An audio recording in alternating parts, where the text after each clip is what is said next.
it's time for me to recap the previous Big Brother episode. I'm gonna get into all the action from week 5. Let's get started.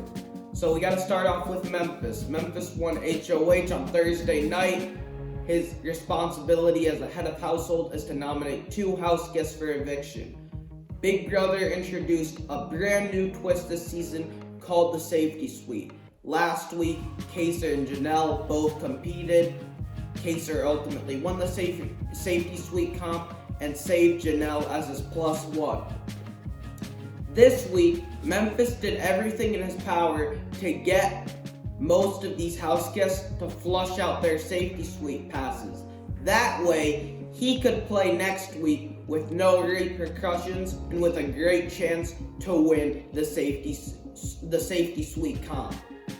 He convinced Ian to play in the Safety Suite. He convinced Kevin to play, Davon, Bailey, Christmas, and Cody. Those 6 members competed. Ultimately, Christmas took home the crown. I have to say, folks, I wasn't the biggest fan of Christmas coming on to an all-star season. She broke her foot in season 19, basically followed Paul around, but she kind of had to. There was no other aspect to her game. She couldn't compete physically, and she didn't have much of a strategic game. However, for the first time in her Big Brother career, she won a competition that wasn't thrown to her. In season 19, Paul threw her an HOH. In her second HOH win, Paul convinced everyone to throw that HOH to Christmas. So, she finally won a competition. She's starting to grow on me.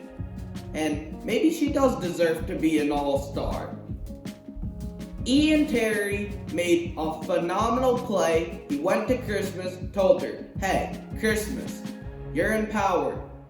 If you win the Safety Suite comp, can you do me a solid? I promise you, if I ever win HOH or if I win the Safety Suite comp, I'll use you as my +1. Christmas took his deal and saved my guy Ian Terry.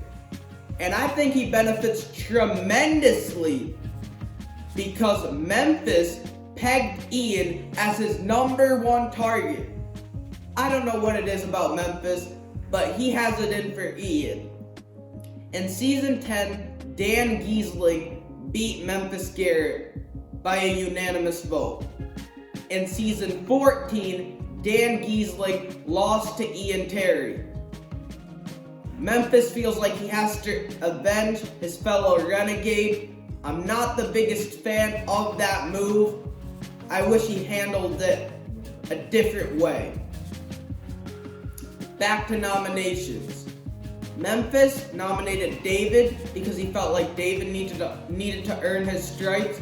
David really hasn't played Big Brother. He also nominated Nicole A because she didn't participate in the Safety Suite competition. If the nominations stay the same, I think Nicole A is probably his primary target. Considering the fact that David really hasn't played the game, you also have to take into consideration the fact that Nicole A has her Safety Suite pass next week. And she isn't a part of that 6-person alliance. Regardless of what you want to say about Nicole Anthony's game in season 21, she did make it to the final 3, and she does deserve to be an all-star. So unfortunately, my winner pick of season 22 could be an early Jeopardy. I hope that she can escape the block, that David can escape the block, that Janelle and Kaysar can stay off the block, and Memphis goes after Kevin. But I don't think that's going to happen. I think the nominations probably stay the same and Nicole A goes home. That being said, Memphis is really starting to rub most of his fellow alliance members the wrong way. He's rubbing most of his house guests the wrong way, and he's rubbing most of the fans the wrong way. So I hope Memphis gets to stepping in week 3. Thank you guys for watching. I'm going to make another video very, very soon. Please subscribe.